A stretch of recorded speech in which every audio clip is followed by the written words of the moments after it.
नहीं तो आपका एक सिरे से कह देना, कर्नल चौधरी सवाल यह है कि आपका एक सिरे से कह देना कि अग्निवीर बंद होनी चाहिए, या जैसा कि जनरल दत्ता कह रहे हैं कि कुछ चीजें मॉडिफाई करनी चाहिए, उन दोनों में बड़ा अंतर है सर, क्योंकि बहुत सारे बच्चे अभी भी अग्निवीर के लिए प्रिपेयर कर रहे होंगे, उनका मोरल डाउन होगा उससे।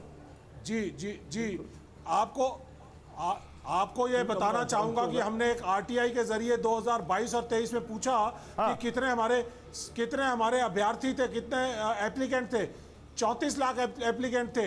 उससे पहले 2020 और 21 के अंदर 64 लाख एप्लीकेंट थे। और अब 2023 और 24 के दौरान सिर्फ 10 लाख एप्लीकेंट रह गए हैं। तो ये किस तरह की सेना है? 60 लाख से एप्लीकेंट जो है 10 लाख रह गए। ये जवाब देंगे शहजाद, फिर विशंबर सर आपके पास आ रहा हूं। जनरल दयाल इसका एक जवाब ले लूं, फिर आपके पास आ रहा हूं। शहजाद आपकी अग्निवीर स्कीम के ऊपर, या जनरल दयाल मैं 1 मिनट में आ रहा हूं, जनरल दयाल मैं 1 मिनट में आ रहा हूं। शहजाद आपकी स्कीम पर आरोप यह है कि भाई आपकी अग्निवीर स्कीम की वजह से लोग नहीं आ रहे सेना की तरफ। मैं आपको 19 अप्रैल 2024 की रिपोर्ट बता रहा हूं। Agniveer applicants up by 10% from last year. अगर मैं झूठ बोल रहा हूं एक्सपोज कर दो। ये सेना को ताकतवर बनाने की बात कर रहे थे सर, आपने रफाल का विरोध किया, आपने बुलेट प्रूफ जैकेट नहीं दिए, आपने मॉडर्न वेपनरी नहीं दी, आपने एलएसी को अंडर डेवलप रखा। एंटनी जी का बयान था, ये आप कर रहे थे। और सर बाकी सब छोड़ दीजिए, एक स्टेटमेंट मैं आपको सुनाना चाहता हूं जो राहुल गांधी ने दिया है, सुनिए। अब अग्निवीर लागू कर दिया, सुनिए। इसमें कहते हैं देखिए 4 लोगों की भर्ती होगी, 4 में से 3 को हम निकाल देंगे। सुनिए अब, वो 3 पता है कौन से निकलेंगे? एसटी, एससी, ओबीसी, वो निकलेंगे। सर 4 में से 3 जो निकलेंगे वो एससी, एसटी, ओबीसी। मैं आपसे कान पकड़कर पूछ रहा हूं, ये क्लासिफिकेशन आर्म फोर्सेस में कभी हो सकता है? 25% रिटेनर है, मैं मानता हूं, पर 25% में से जो 75% नहीं लिए जाएंगे, ये राहुल गांधी कहते हैं एससी, एसटी, ओबीसी। यहां पर जाति की पॉलिटिक्स। मैं इस पर जनरल दयाल का रिमार्क चाहूंगा, जनरल दयाल इस पर आपका क्या कहना है?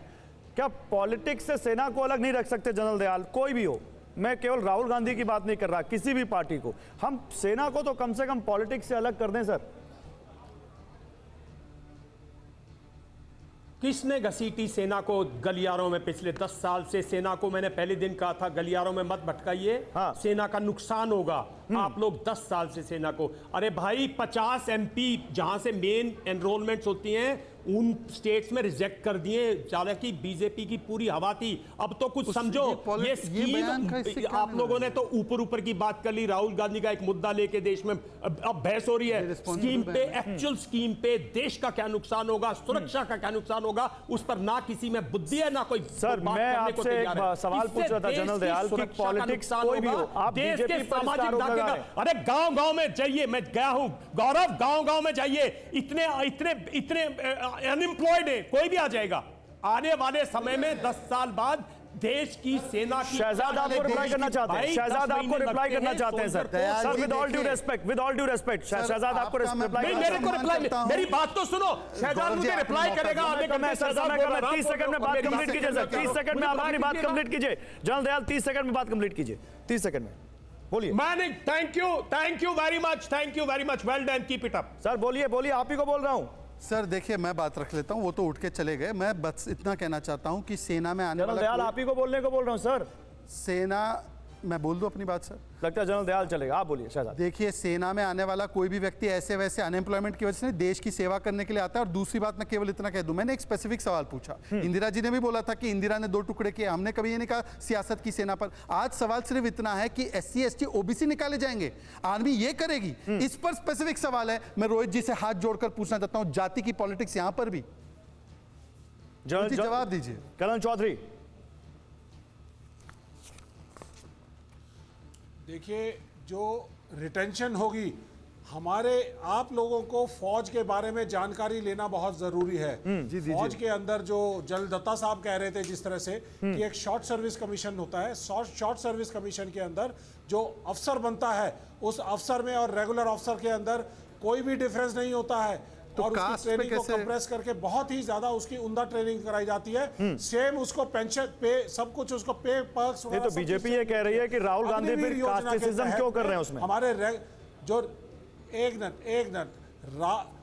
जो हमारे अग्निवीर आएंगे उसको मात्र 21,000 रुपया दिया जा रहा है, जबकि रेगुलर सैनिक को 45,000। मैं जनरल दत्ता सर वो सवाल नहीं है सर, वो सवाल नहीं है। सवाल SC ST OBC का है कि 4 में से 3 SC ST OBC क्यों निकाले जाएंगे। राहुल गांधी ने ऐसा क्यों कहा? 10 सेकंड में बता दीजिए सर। हमारे चैंपियंस आ चुके हैं, उधर भी जाना है।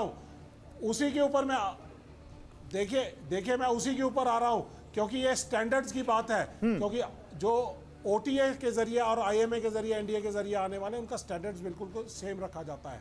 यहाँ पर क्या होगा तो SC ST OBC को क्यों आप स्टैंडर्ड अलग कर रहे हैं? तो पहली बात जनरल तो क्यों नहीं हम बोला? इसको 25% वाला सिस्टम है, 25% सिस्टम वाले को पूरी तरह से खारिज करते हैं हम। हमें नहीं चाहिए ऐसी अग्निपथ और अग्निवीर स्कीम जिसके तहत हमारे देश की सेना, सर SC ST OBC क्यों निकाला जाएगा? अग्निवीरों का और रेगुलर सैनिक के बीच में भेदभाव हो जाए। ये आपसे पूछना चाहूंगा मैं कि जिस तरह से भेदभाव रोहित जी, आपने ईमानदारी से बात नहीं रखी के बीच में पैदा कर दिया है। यूनिट कमांडर्स के हमारे पास फोन रोहित जी, आप इधर-उधर जितना जो लोग बोलते हैं ना, वो मतलब सवाल से भाग रहे हैं। कि रेगुलर सैनिक अपनी पे स्लिप्स आप ठीक है सर ओके सर। उनके लिए एम्प्लॉयबिलिटी के इश्यूज आ गए हैं। Okay sir okay, thank you sir. Sorry, with all due respect sir, I am very sorry. मैं आपको बीच में रोकूंगा क्योंकि अब हम अग्निवीर योजना पर डिस्कशन के बाद, आप सभी का बहुत बहुत शुक्रिया करने के बाद,